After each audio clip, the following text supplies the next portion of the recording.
This call is being recorded. Test. Hello, it's Peter Bell. Hey, Peter, Neal Hawkins. Hi, thank you very much for calling. Yeah, I talked to John. He should be joining us in a couple of minutes here. Oh, wonderful. So you got all the information I sent you with the what we have currently and what we're looking for price-wise and everything. Yep, thank you. Okay, Yeah, Neal, I'm on. Okay, yeah, John's here. Wonderful. Thank you, guys. Okay, and we are being recorded, correct? Yep. And it looks like Branden Haynes as well. Branden, are you there? Yes, I'm here. Hello, everybody. Hi, Hello. Branden. Branden, please meet John Rothermel and How you doing? and Neal Hawkins. Good, John and Neal. Good to speak with you both again. It's been a little while since we've talked. Oh, yes. A lot has happened since the last time we spoke. Yeah, it has been a while. Yeah, it's good to hear from you again. Thanks, Branden.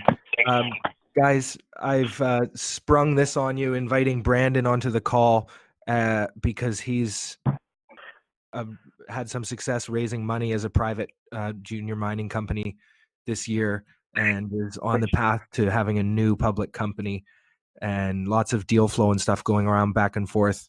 And the question to you guys that I would put, just the potential for, I sent him the prices and some of the property information, and I've talked to him about some of the opportunities I see there.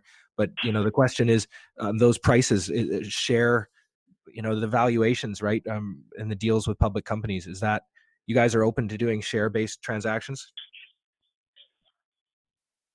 Well, what exactly would be share-based transactions? In other words, is it just the participation you're talking about, or what? Yes, in a joint junior venture mining or? company. Well, are those so you have numbers and just to ask, are those dollar are those firm dollar amounts, or is it possible to do transactions with these things based on the valuations of companies, private company or public company, buying these things for shares rather than for cash? So you're talking about with both cash and possibly stock and different shares. Is that? Yeah. To what extent is that something you guys have talked about and are open to doing? Well, I would, if I liked the company and whatever, and I felt that it would be something we'd be interested in pursuing. Yes, I would at least consider, taking some participation in it, and as part of the price, sure. Yeah, I have no problem with that either. I think both of those would be willing to do that to get some of these properties developed, which we think would be good for everybody. And while development is cash burn business, right? I joke sometimes exploration is a terrible business. The only thing worse is production. Development Yeah. and production are very, very expensive, right? And talking about these kinds of dollar amounts in a production scenario are kind of like very, very small. Like you'd spend this in some mines in a day or in an hour or something like this. You know what I mean? The spending rates are absurd. I think we all realize it costs a lot more to get production going than it does just Well, to and do, so, the but basic the question, and the way that the junior mining business works is doing things on hypothetical valuations, for equity in companies that are being built. So again, and further to the point, have you talked about doing any all share transactions? Are there any scenarios where you would sell properties entirely for shares in company? Well, I would say yes, we'd be open to it. Like I said, a company that we felt that was going to come in and do something with it and get it into move it on. Yeah, well, like I said, we have a lot of different properties. So yeah, if you're talking, yes, we're open. I'd say we're open. Sure. Yeah, go ahead. Well, just thinking about some of the earlier stage projects that may be more appropriate for higher risk deals, right? Whereas some of the ones that are closer to mines that have old mines on them, I can understand more cash being, that you would want more cash in some scenarios than others, maybe. John and I are perfectly willing to listen to just about anything any kind of proposal, we would discuss it. I'm not going to say we would jump at all of them, but we would definitely be open to listening to just about anything anybody wants to propose to us. Oh yeah. And Well, I'll mention briefly to you then what I told Branden, which was that you guys have some good exploration ground.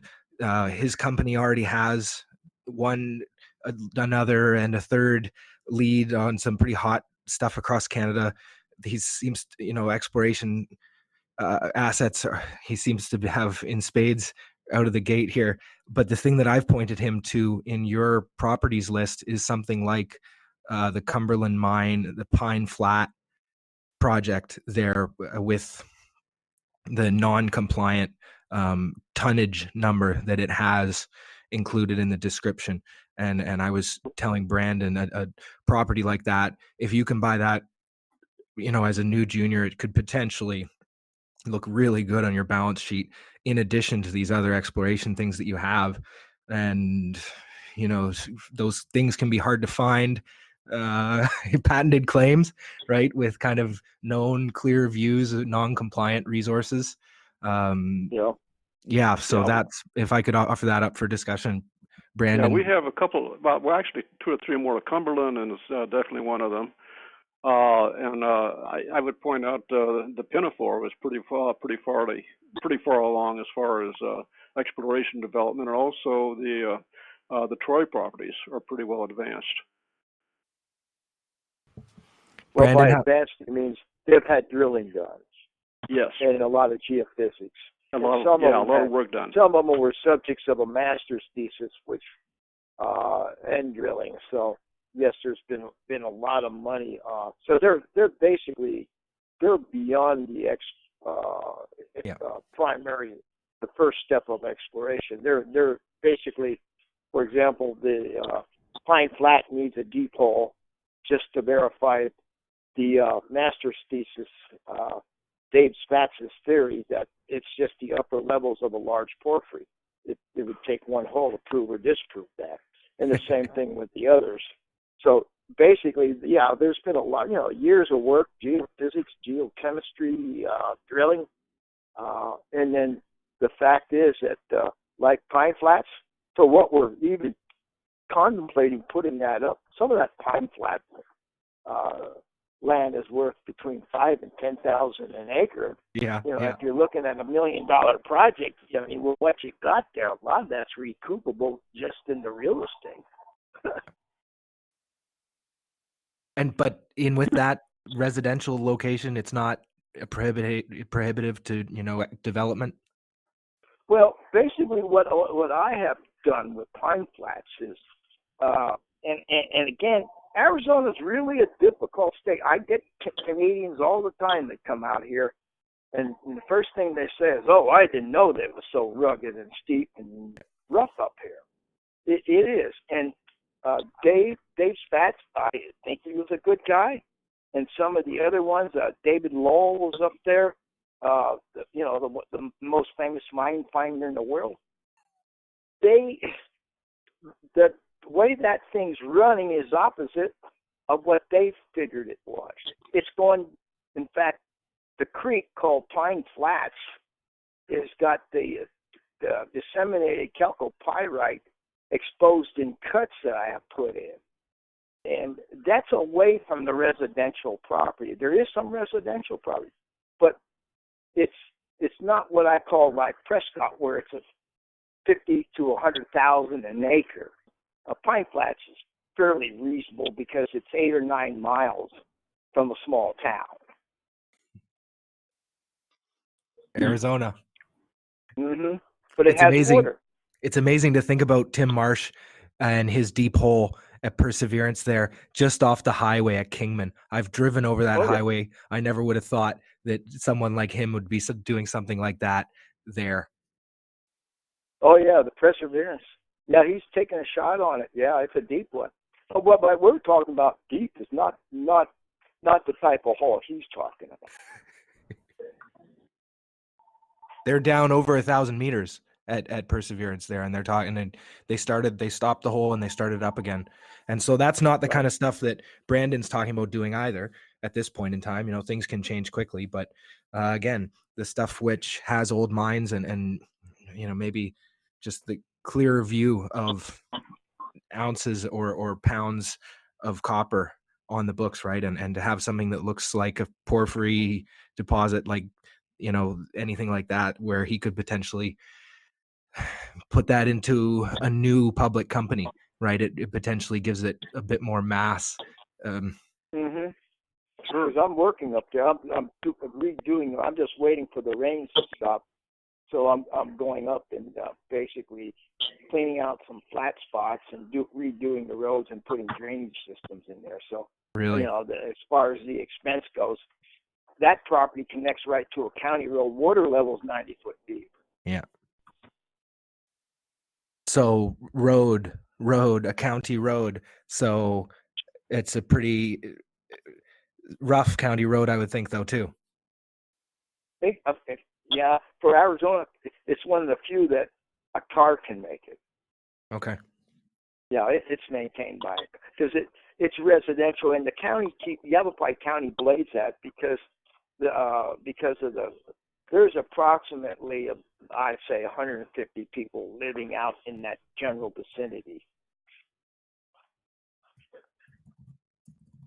and it's a recreation road, and for the it's Prescott National Forest. Yeah, and so what is the name of that? Is that Chino Valley or Paulden or Chino Valley's north of Prescott. This would be southeast of Prescott by 8 miles. In the park, right? Yeah, this is one of these weird things where is it in the park? It's in the National Forest, Prescott National Forest. Mount Union is like right there. Yes, close to it, yes. Okay, so Branden, can I put it to you? Yeah. What do you think about a project in a national forest like this? Well, you're going to run into First Nations claims and environmental groups. We've had cases up here in British Columbia where drillers couldn't even get to their machines because they had a line of First Nations in front of it blocking it, and turned into a PR nightmare. This is a big problem. Let me get into the Indian situation. I worked on the reservation and I worked with the Yavapai Apaches. Prescott was affected by the Yavapai Apache tribe. They claim no home issues in that area, not by the Cumberland Line. But do they have any of that written and filed with the state? Because they can turn around and say, "Oh, it is actually land, and here's why we think so." Like they move the goalpost continually. Well, there's no, like you talk about the San Francisco Peaks, you talk about certain areas. I can see why those are religious deals, but the religious areas that the Yavapai Apaches had were not by the Cumberland Line. They were more to the north of Prescott. Would have been north in the Granite Mountains, but not in. And from Pine Flats all the way to the Crown King area, that's nothing but old mining area. They've never said anything about. There's been mines operating off and on for 150 years in those Bradshaws. I see. Okay. Well, there's absolutely no Indian interest anywhere near any of that area. Never has been. Okay, well that's good to hear. The Yavapai Apaches, they have a gambling casino in Prescott. Yeah. Okay, well good, because here in British Columbia, the province is 150% owned by First Nations, and they all run off of this history of oral tradition, which means there's nothing in writing, and so they continually move goalposts around. Peter and I can tell you stories of Pacific Empire Minerals who have run into issues, and many other BC-based companies that have properties here in British Columbia. Well, but Branden, and this is the thing. This is why you go for patented mining claims in the state of Arizona, exactly. And that's, in the United States of America.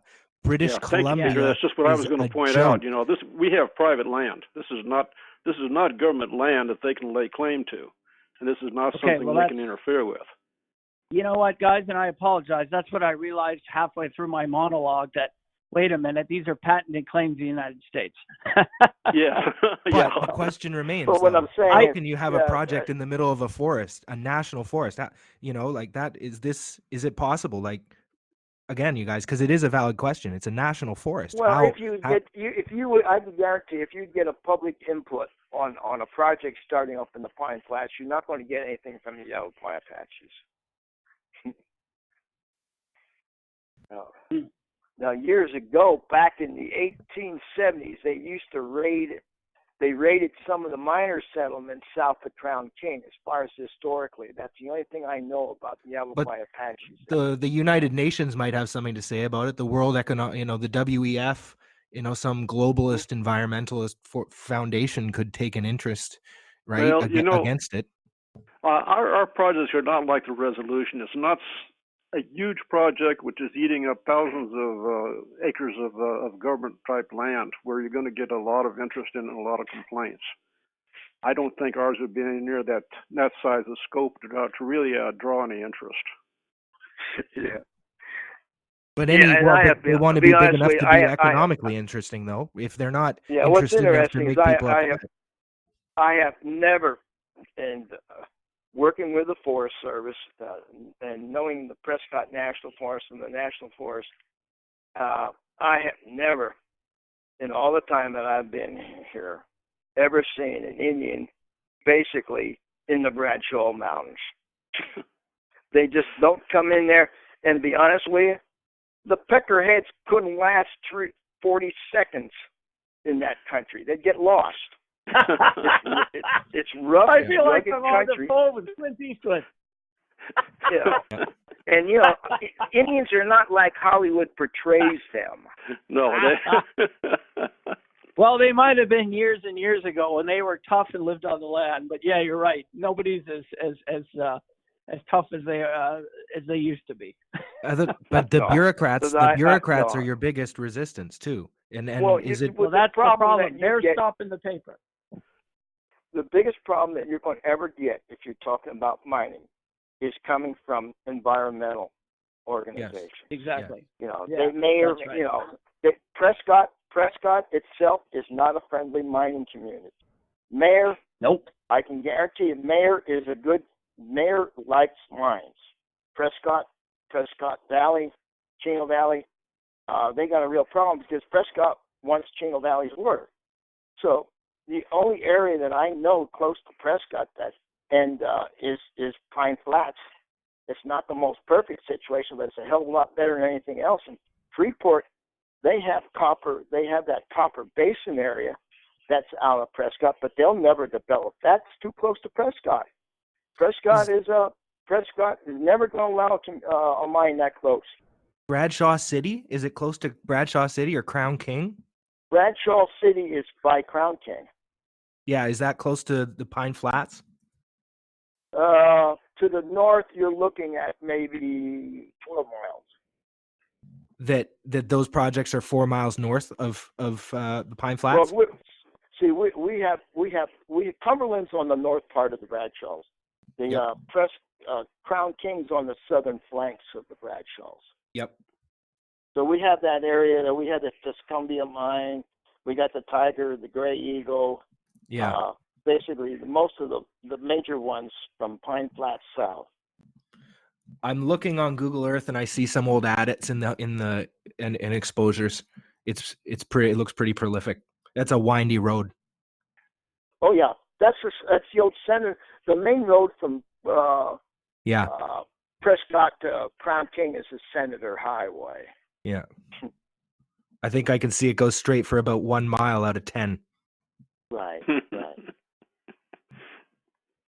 So there's, Neal, you say not big enough to cause any commotion, but does that mean that it's not big enough for the market to care either, right? 25 million tons, copper ore at surface.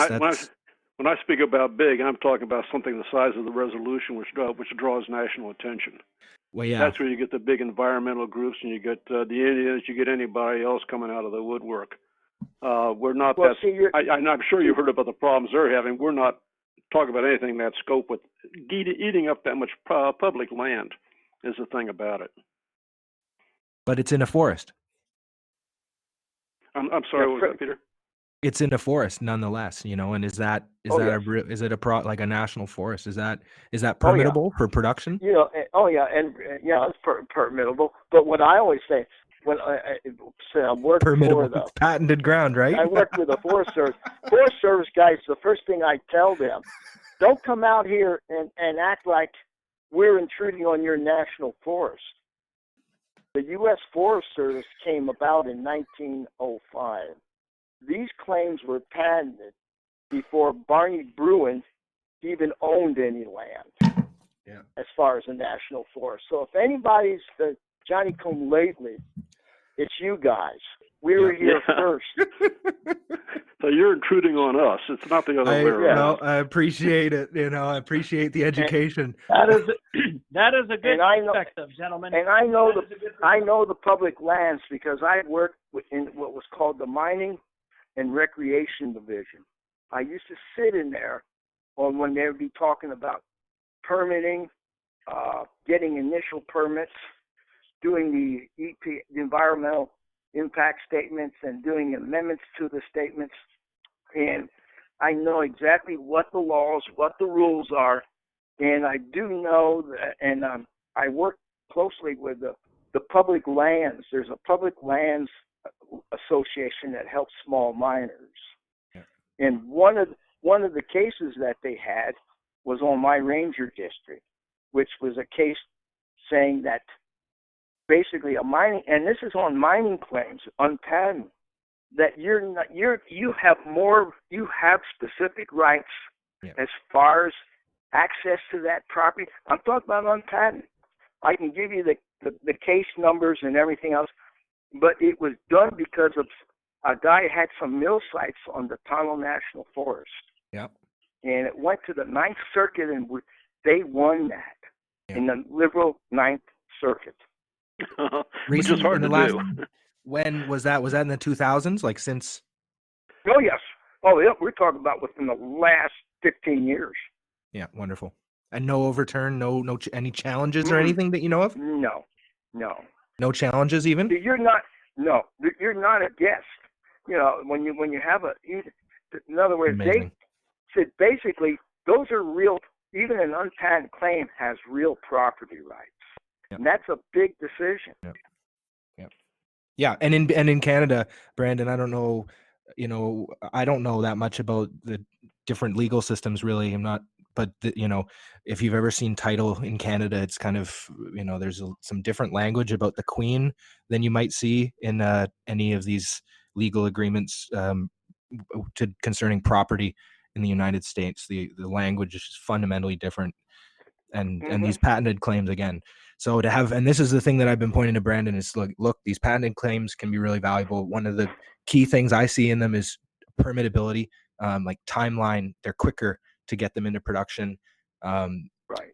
And so you want to find ones that have, advanced geological showings and understandings, and ones that are, kind of developable too. Right. And it's amazing that in the middle of a national forest, there would be a county road that is maintained.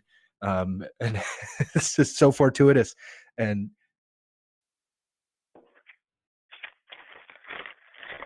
the only question I would ask about that for you guys is, are there other ones like this in the area, or is this really the only patented claim in this camp of the Bradshaws?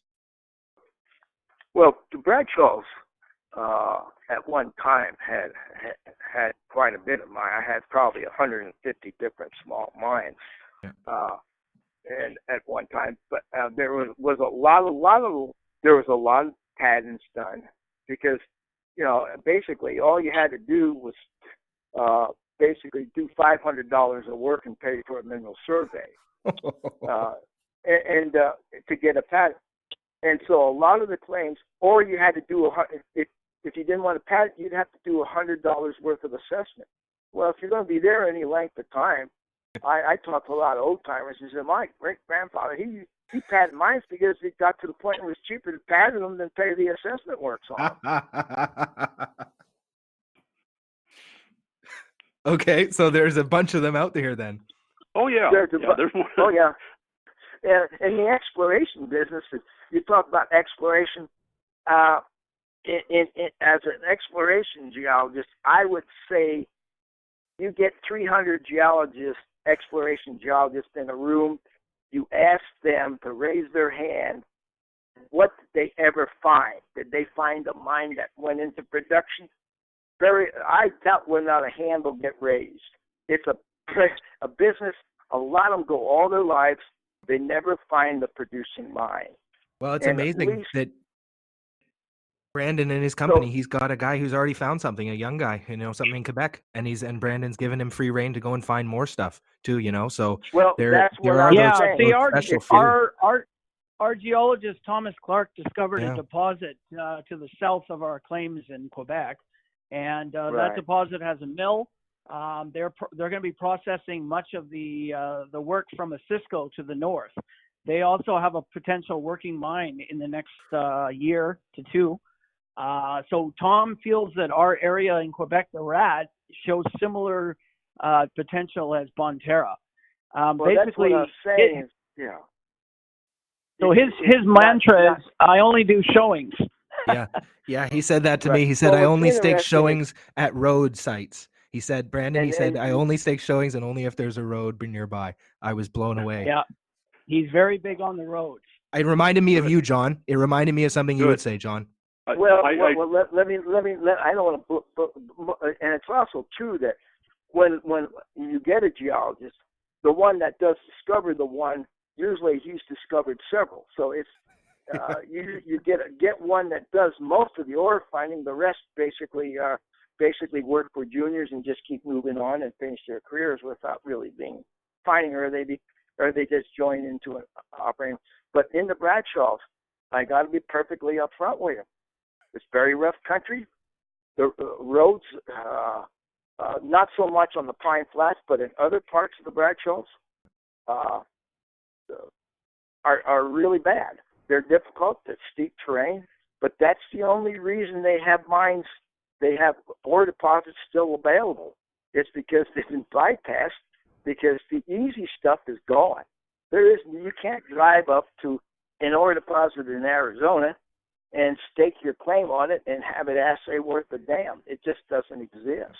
It's true. There's holes everywhere. And that's why I point out Pine Flat, John, because this is one where you can drive your car close by and it's not only it'll run at ore grades because it's an old mine site and there's a view to this many million ounces and a view plus the other thing is you're working out of Mayer.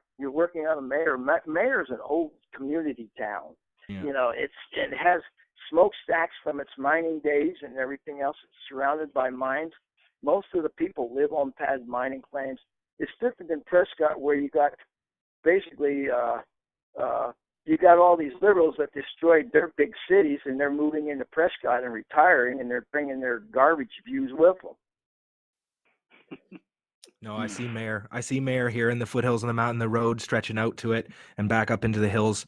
And again, from the, Branden's not a geologist here, guys. Branden's, trying to do deals. He's a guy who understands. He's been watching the street, right? And he's got the geo. He's let him loose on a project in Quebec.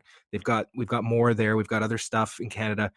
But the thing, to talk about something that has some resource concept to it, that 25 million tons at Pine Flat that's mentioned there, what kind of standard is that? Well, the you good guys thing about it, figure you got 25 million? No, Branden, I mean to ask John, technically, geologically speaking, the 25 million tons of copper ore that you kind of have referred to in the property description, John. Right, that's the one where they drilled out of the lake tide. Yeah, that's basically. But what I'm concerned about is, I have the Cumberland Line. That's a quarter mile to the north, and the Cumberland Line, and I can see I have a problem with some of these other geologists. They talk about when they looked at the Cumberland Mine, they talk about the Cumberland had a $90 ore. That's what you talk about 20 when it's $20 an ounce in a quartz vein system. Well, guys, it's not a quartz vein. It's a pebble dike. It's a pebble dike from the gas phase of the Laramide intrusive. In other words, it's like Yellowstone. You get volcanic or magma activity below the surface, and it hits groundwater. You get these explosive events, and that's what the Cumberland is.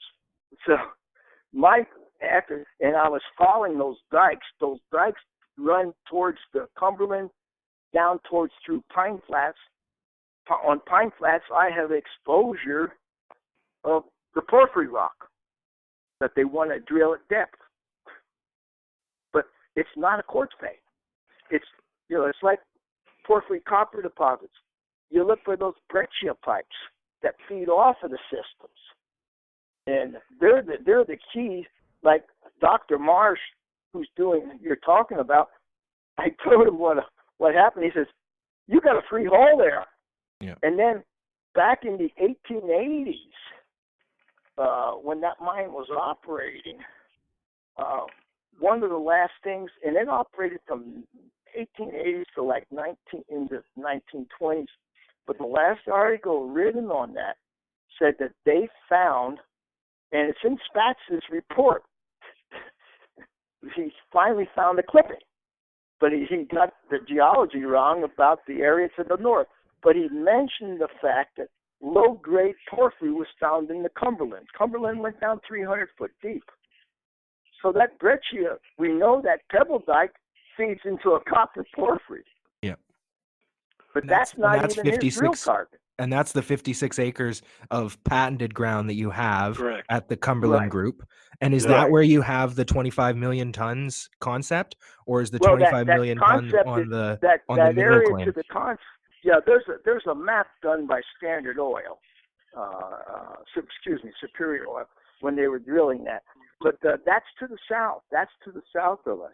Okay. Yeah, We would expect more than that. I do not have.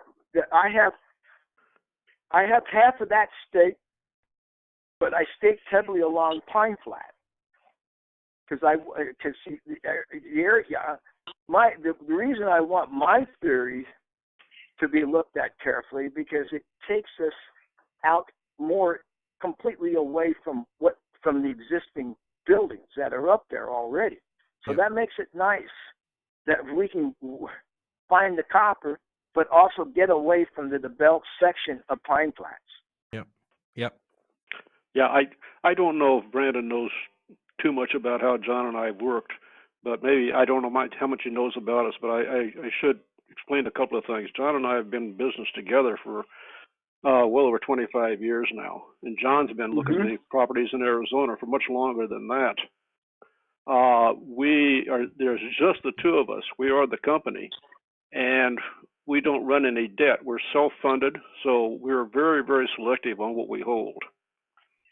And we do favor patented property because we just don't see any sense in going in and picking up thousands of acres of government land, and then when nothing shows up on 99% of it, you lose all that money.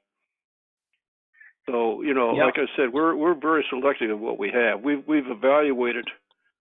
I'm going to be just say hundreds of mines. We've probably done more than that in Arizona, and these are the few that we are holding right now. Yeah, exactly. Okay. But Pine Flats is like you said, anytime you guys want to look at it, and Pine Flats, we're quite amenable. I like that property a lot. I think for having a lot of work done for it, good terrain, good water, and like that, it's one of the better projects you'll find in Arizona. I wonder about putting numbers, things that have numbers like non 43 101 resource, old drilling, old clusters of old drilling, right? Was that 20 meter spacings, 50 meter spacings? Like what were Pine Flats there, the mineral claims to the south? Well, the thing that's interesting is, do we know? And it probably and everything that you're mentioning, was documented by Spatz when he did his master's thesis. He had access to all the drill cores, so which was nice. He basically did a lot of work. He had a lot of geophysics done, and he worked closely with the oil people that had been there prior to when he was. He got some help from David Lowell, who's the guy basically given a lot of credit for finding the copper mines down in Chile, the billionaire mine explorer. But it's quite interesting because he goes through, he gives you the details of where the holes are, the inclination of them, the grades and everything else. So, and it's not like this is historic data that hasn't been backed up. Spatz backed it up by actually having access physically to the cores. Yeah, that's important. I know. It is.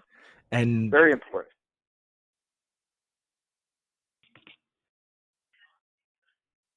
Yep. Sorry, guys, I'm just taking some notes.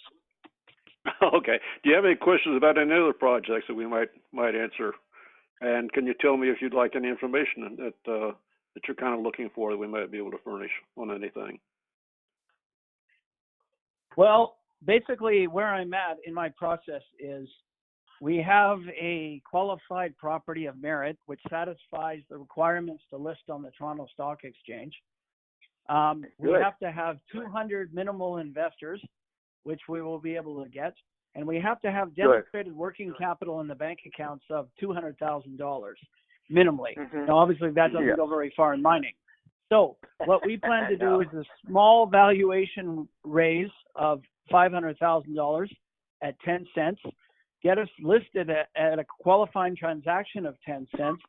And then once we are publicly traded, announce a $1.2 to $1.5 million raise where we can acquire larger projects and put drills in the ground. Sure. That's the go-to-market and forecasted plan for the next year. Okay.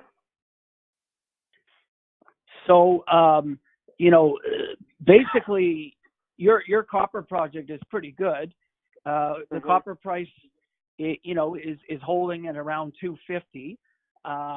What the question is there enough ounces in the ground that we could attract a major to make it economically viable, plus the CapEx costs of being able to extract and use that that's the end result, right? For any explorer. Is there enough ounces that is going to secure a transaction with a larger producer? Sure. Well, I think you got a break anyway because, you have it was Dr. Spatz, the guy a few years ago, but he had a good reputation.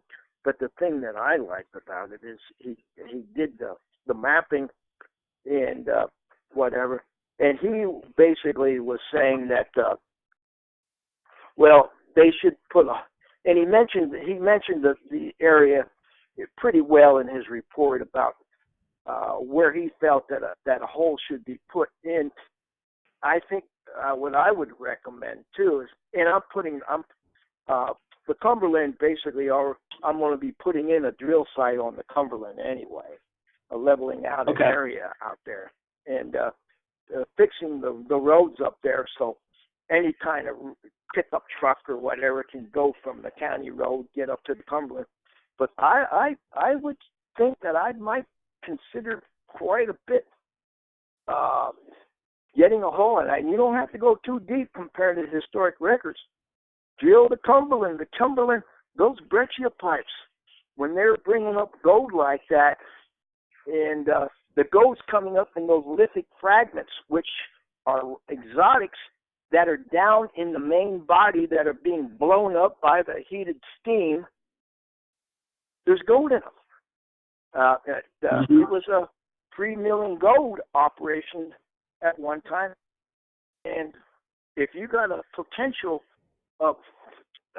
for drilling a copper deposit, but also picking up a nice gold byproduct, it makes it a lot better. Hey, Branden, would you like us to send, let's see, what all we got, John? We got a report from Tim. We've got a master's thesis on that property, don't we? Which one? Which one? On the Cumberland? The Cumberland has the master's thesis. Has a master's thesis on it. Has the master's, dates back his master's thesis from Did the U. Tim do a report on that one or not? No. He didn't do Everything. it. Okay. See, the thing that we got is, I have done reports on that, but being a property owner, they're always subject to consideration of bias. So yeah. Because, So, I'm not so wondering what all the consent the only reason I use any reports Yeah, you gentlemen want to send me would be great. I can certainly review them with Peter and our geologist, Thomas Clark. The reason why Peter was bringing up about shares in the beginning is because as a private, you realize what we're trying to do is attain a treasury balance of at least minimally $500,000 for a qualifying transaction. Currently, our balance of our bank account sits about $100,000. So essentially, we've still got a ways to go, and a large portion of cash out on a property doesn't make sense right now, as our objective is to go public, and we can do that since we already have a property of merit with an upcoming 43101. Now, after though, when you're publicly traded, these exploration companies like us live and die by exciting news. And so being able to announce something in your state, which is a big state for mining, with good grades and excellent resource sitting there, this is going to move the needle and move our stock price up. And obviously, you gentlemen have any shares at that point, you're going to see the coming results of that. Sure, and it's copper. You're talking about Arizona and copper. Yes. That's right. Exactly. Yeah. So that's sort of the timeline that we're on, is that we're looking at listing Q1 of next year. So January, February would be about the correct timeline for getting that transaction done. Sure. Now, I don't know if that changes the complexion of their discussion, but sort of that's all the eggs in the basket right there. So you guys get an idea. Sure. Yeah, well, it sounds like, okay, it's just keep us informed, and I got it. Hopefully the Cumberland will still be available, and if it is, we'll be glad to talk to you about it. Okay, because are you guys looking more? Go ahead. Like, how much cash are you wanting for some of these projects in cash? I emailed Peter, I think, some of that information on what we're looking for cash-wise right now. You got that today, didn't you, Peter? Are you still there? Hello, Peter? Did we lose Well, him? maybe. Yeah, we might have lost him. To me like, well, basically, you can just tell Branden what you sent him. Yeah, I sent Peter information what we looked at basically for prices for all of our properties. I sent him just kind of a price list. I should point out, Branden, that the properties you're talking about, especially copper, we've got a number of others besides that one, which might be of interest to you if you look a little further. There's one called the Virgin Lady, which is up around where the old Dominion was, which is a very big area, copper area. The Troy, which is a very big property. The Pinafore, which is a volcanic massive sulfide. There's a number of other properties we have too, which if the first one works out, which we feel it would, we can start looking at some others. We could make it a very large company out of it. Yeah, I'm back, guys. Sorry to interrupt. Can you hear me? Okay. Yeah. But basically, the first thing to do is, it sounds like get your stuff lined up and whatever. Then when it lines up, contact us. And, usually I have no problems like as far as money goes, giving a company since I've been in the business myself, I understand what it's like to give you some startup time without trying to deplete your cash flow, because basically by letting you do some activities, I gain some knowledge, because I'm just as interested in taking a shot as far as putting a hole down on the Cumberland, because I think that's a free hole. Mhm. Okay. Yeah, we're not after immediate money. You know, we look at these as long-term projects. Oh, yeah. We're willing to, like I said, we're willing to. What would an option agreement look like upon signing, and say over the course of 3 years? What do you guys generally have as a rule of thumb for that? Well, basically, to show good faith, we want something down, and maybe something on a 3 year on like 3 annual payments, and then with a buyout, something like that. Yeah, because that's standard. We use that money basically to stay up on top, because our property tax bill on patent mining claims is around $40,000 a year. It's about $40,000 a year for one property? Oh, no. We have quite a few properties. We have probably 4,000. In total. Okay. We probably pay taxes on several thousand acres. Yeah. Oh, okay. Now I understand why your property taxes are so high. Yeah. And you have that much space. Okay. No, we're talking really the company as a whole. So something like an extra $10,000 could alleviate a portion of that quite greatly. Sure. Plus, you would have a work that's what we commitment. do. Then and then you'd have a work commitment. Right.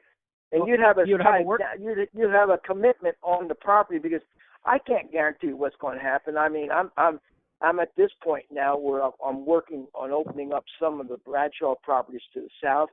I'm going to be going up to the Cumberland and putting sites on that one, because Cumberland, I think, can move. And to be honest with you, if the Cumberland doesn't, I can still do good just selling the 56 acres.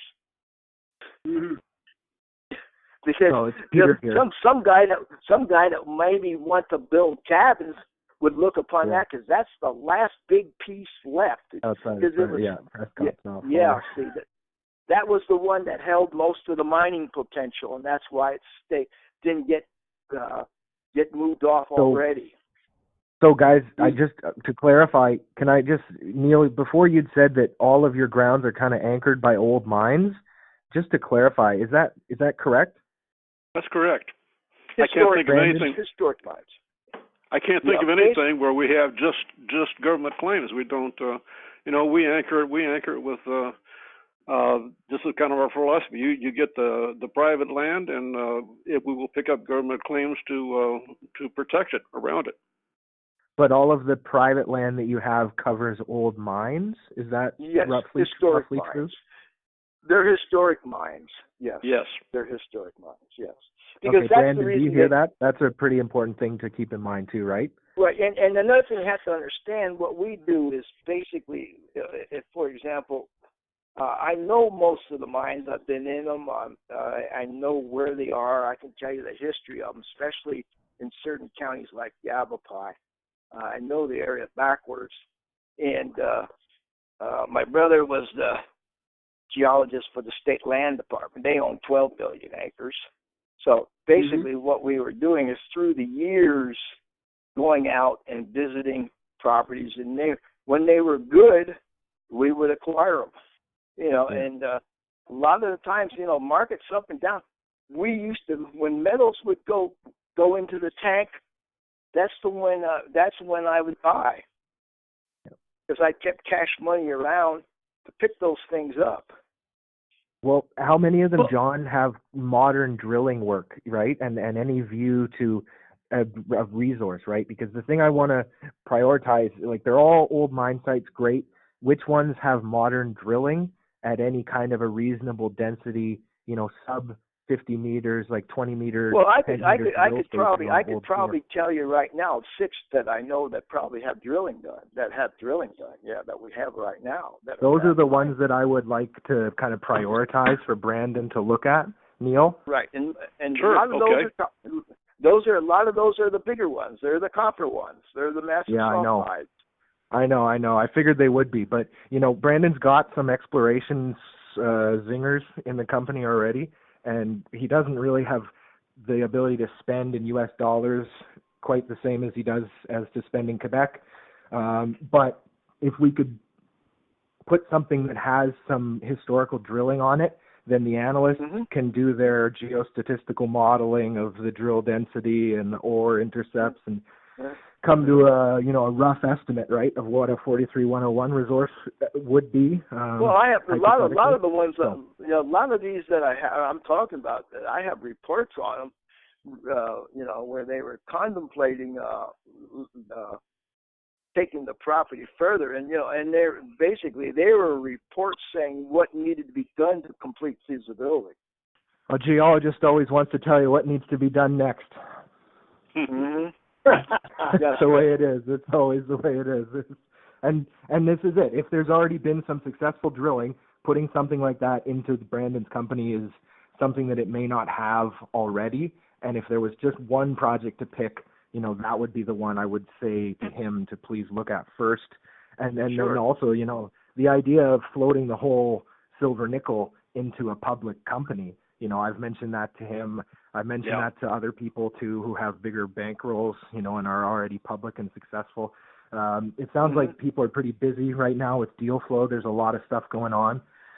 And, I don't know, the problem with right, it's more reasonable. You have to look at the valuation of Hawkmoon and Branden's company, right? And then it's the amount of money it's raising and the shares out. It's not at a size where it can swallow up silver nickel based on the valuations. No, I don't expect it to.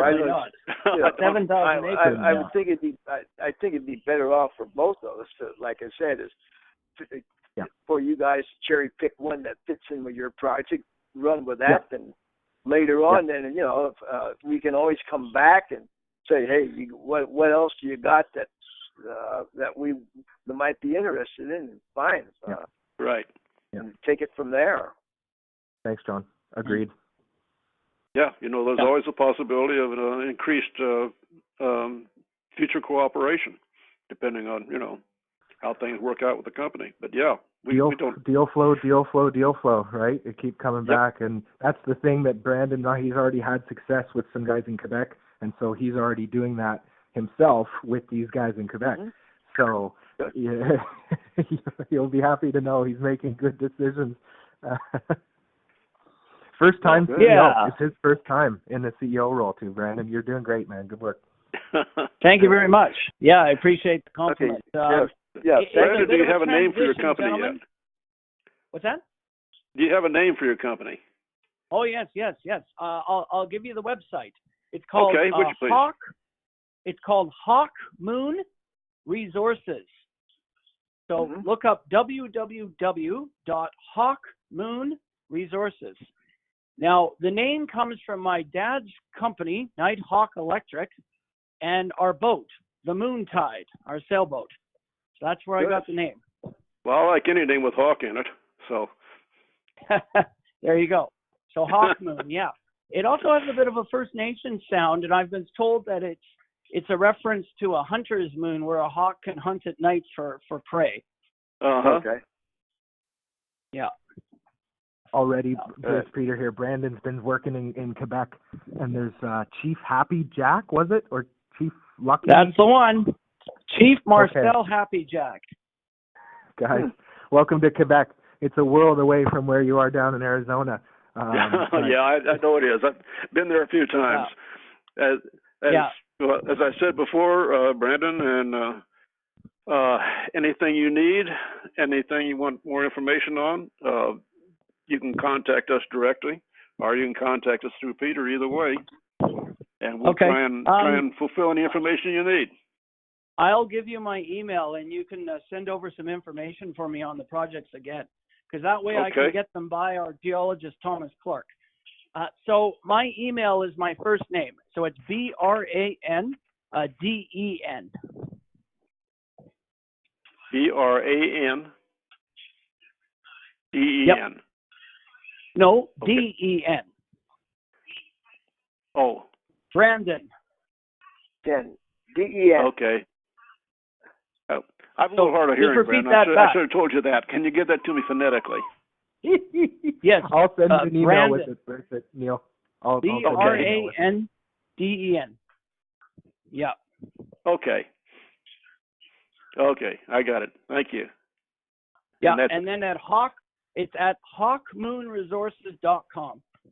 Okay. If I do this wrong, I'll have Peter just email me that. Yeah. Well, just make sure you spell it Branden. D-E-N. D-E-N. Yeah. Okay. Yeah. Okay, I think we got So it. Okay. So it's the name Branden, but with an E-N instead of O-N. Yeah. Okay. Mm-hmm. And it's Hawkmoon Resources. Got it. Hmm. Okay, well, it sounds real good, and I will go ahead and send you our email and get try and get some more information to you. And Yeah, that'd be great. Thank you. I will concentrate on right now on the Pine Flat and see what we can send you on that. And like I said, if you get a chance to look at some of the other properties and want information on that too, I'd be glad to furnish that for you. Okay. Yep. Thank you very much. Okay, absolutely. Thank you. Perfect. Thank you, John. gentlemen, for the call. Always appreciate your time. No you, problem. Glad to talk to you. John Rothermel, great to have you on too. Thanks for calling in. Okay, thank you. Goodbye. Thanks. Oh, Take care. okay. Peter, we'll talk to you later. Thank you. Okay, bye now.